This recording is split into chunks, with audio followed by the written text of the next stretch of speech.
الحمد للہ وکفیٰ وسلام علی عبادہ الذین اصطفیٰ اما بعد فقال تعالی اعوذ باللہ من الشیطان الرجیم بسم اللہ الرحمن الرحیم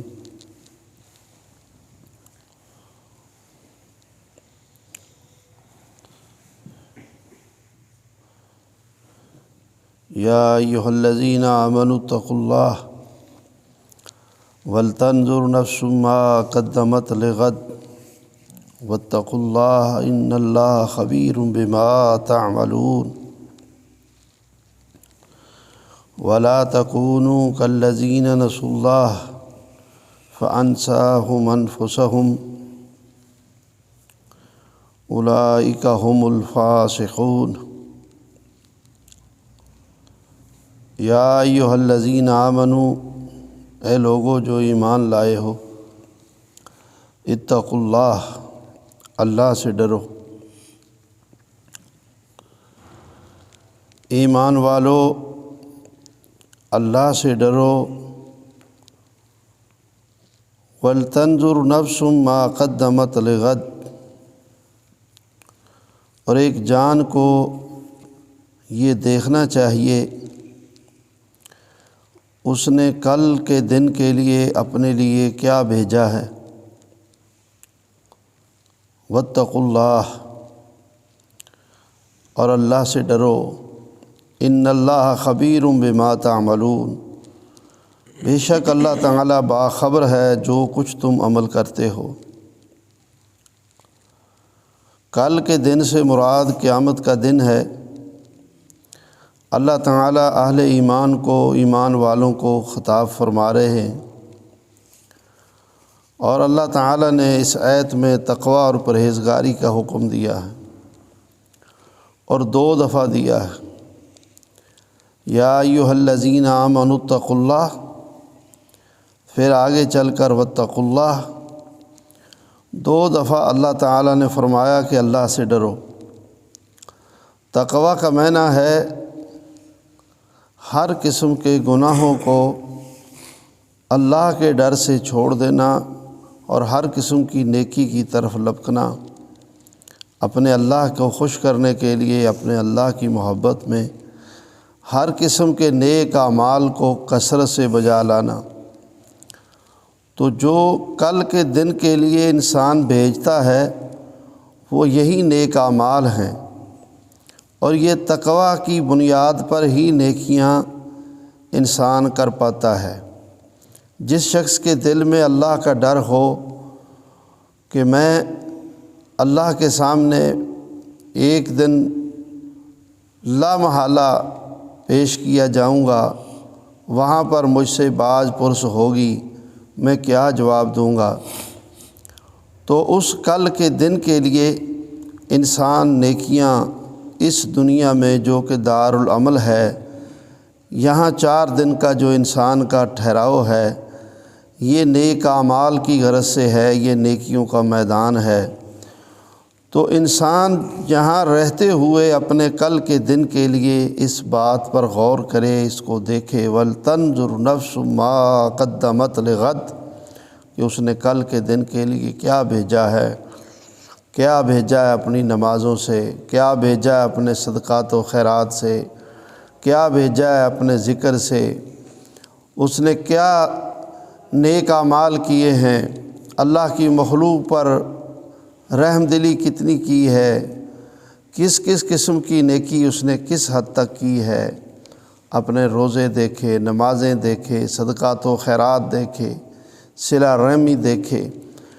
اپنے لیل و نہار دیکھے، سنت کے مطابق کس حد تک زندگی گزر رہی ہے، گناہوں میں کس حد تک گزر رہی ہے۔ وَلْتَنْظُرْ نَفْسٌ مَا قَدَّمَتْ لِغَدٍ وَاتَّقُوا اللَّهَ إِنَّ اللَّهَ خَبِيرٌ بِمَا تَعْمَلُونَ۔ فرمایا وَلَا تَكُونُوا كَالَّذِينَ نَسُوا اللَّهَ فَأَنسَاهُمْ أَنفُسَهُمْ أُولَئِكَ هُمُ الْفَاسِقُونَ۔ فرمایا تم ان لوگوں کی طرح نہ ہو جاؤ،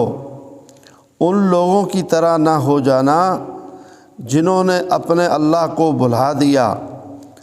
اللہ کی یاد سے غافل ہو گئے، اللہ کے احکامات کو ماننے سے غافل ہو گئے،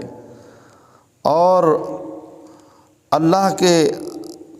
احکامات پر چلنے سے غافل ہو گئے، اللہ کے احکامات کو بھلا دیا، اللہ کی عبادت اور بندگی کو بھلا دیا، اللہ کے ذکر سے غافل ہو گئے۔ فَأَنْسَاهُمْ أَنفُسَهُمْ أُولَئِكَ هُمُ الْفَاسِقُونَ، فرمایا کہ انہوں نے اپنی جانوں کو بھلایا، اور حقیقت میں یہ کسارہ ان کی اپنی جانوں کے لیے ہے، کوئی اللہ کو تو کچھ نقصان نہیں دے سکتا، یہ دراصل انہوں نے اپنا ہی نقصان کیا، اپنے آپ کو اللہ کی یاد سے غافل کر کے انہوں نے اپنا نقصان کیا۔ اولئک هم الفاسقون، اور یہی لوگ فاسق ہیں، یہی فاسق ہیں جو اللہ کو بھلا دیں، اللہ کی بندگی اور عبادت کو بھلا دیں، اللہ کے احکامات کو بھلا دیں، اللہ کے ذکر کو بھلا دیں، تلاوت کو بھلا دیں، اللہ کے حکم ماننے سے غافل ہو جائیں۔ فرمایا لا یستوی اصحاب النار و اصحاب الجنہ، یہ بات بھی ذہن نشین کر لو کہ جہنم والے اور جنت والے یہ برابر نہیں ہیں۔ جو اہل ایمان متقی پرہیزگار ہیں وہ اصحاب الجنہ ہیں، اور اللہ کی یاد سے غافل ہو جانے والے، برے اعمال کا ارتکاب کرنے والے، یہ اصحاب النار ہیں۔ تو یہ اصحاب النار دوزخ والے، اصحاب الجنہ اور جنت والے لا یستوی، یہ برابر نہیں ہیں، یہ برابر نہیں ہیں۔ یہ جنت والے راحت و آرام میں ہوں گے اور جہنم والے عذابوں میں ہوں گے۔ اصحاب الجنت هم الفائزون، جو جنت والے ہیں وہ کامیاب ہیں۔ فمن زحزح عن النار وادخل الجنت فقد فاز، جو جہنم سے بچا لیا گیا اور جنت میں داخل کر دیا گیا، بس وہ کامیاب ہوا، وہ کامیاب ہوا۔ تو کامیابی اصل میں جہنم سے بچنے کی ہے۔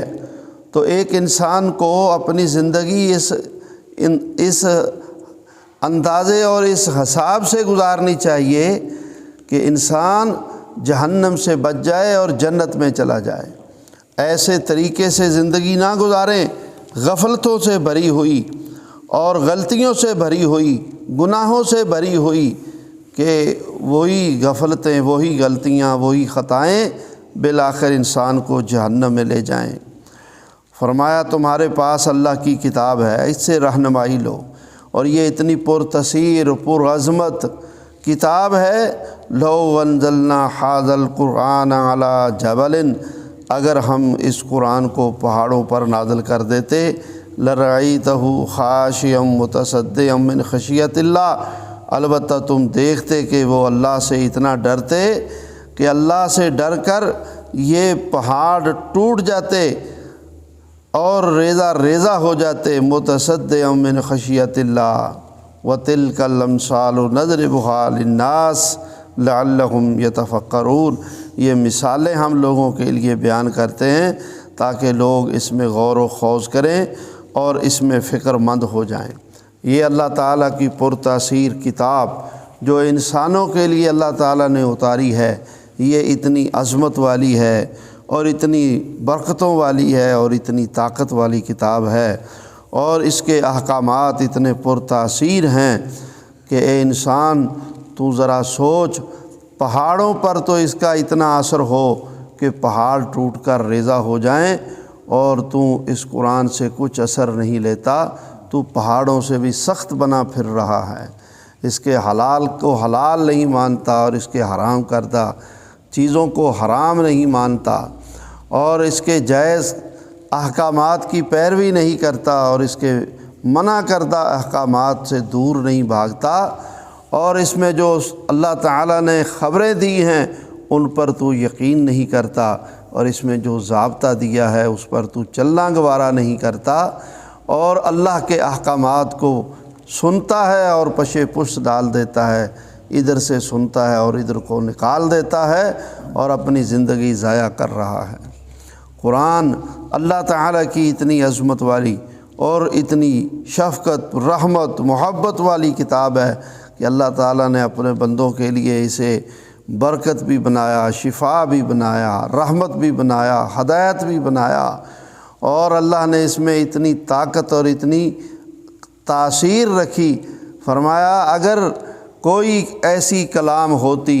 جسے پڑھ کر زمین کو پھاڑا جا سکتا تو یہ قرآن ہی ہے، جس سے پہاڑوں کو چلایا جا سکتا تو یہ قرآن ہی ہے،